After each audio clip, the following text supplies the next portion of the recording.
আগামী ৩০শে মে ২০২৫ সালে রাহু কুম্ভ রাশিতে গোচর করতে চলেছে।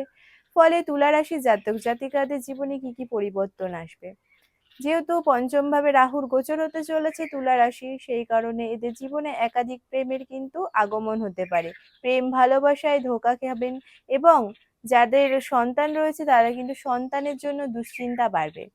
এরপরে বলবো বৃশ্চিক রাশির জাতক জাতিকাদের কি কি পরিবর্তন। যেহেতু চতুর্থ ভাবে কুম্ভ রাশিতে রাহু গোচর হতে চলেছে, ফলে কিন্তু এদের পরিবার বা পারিপার্শ্বিকের মধ্যে কিন্তু ঝামেলা দ্বন্দ্ব লাগতে পারে। একটা উচ্ছৃঙ্খল ভাব কিন্তু পরিবারের মধ্যে দেখতে পাওয়া যাবে। যারা নতুন গাড়ি কিনতে চাইছেন তাদের জন্য অত্যন্ত শুভ সময়।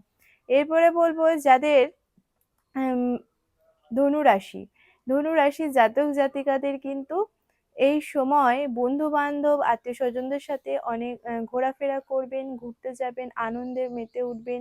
একটু উচ্ছৃঙ্খল ভাব কিন্তু নিজের মধ্যে প্রকাশ পাবে, তো একটু সাবধানে চলা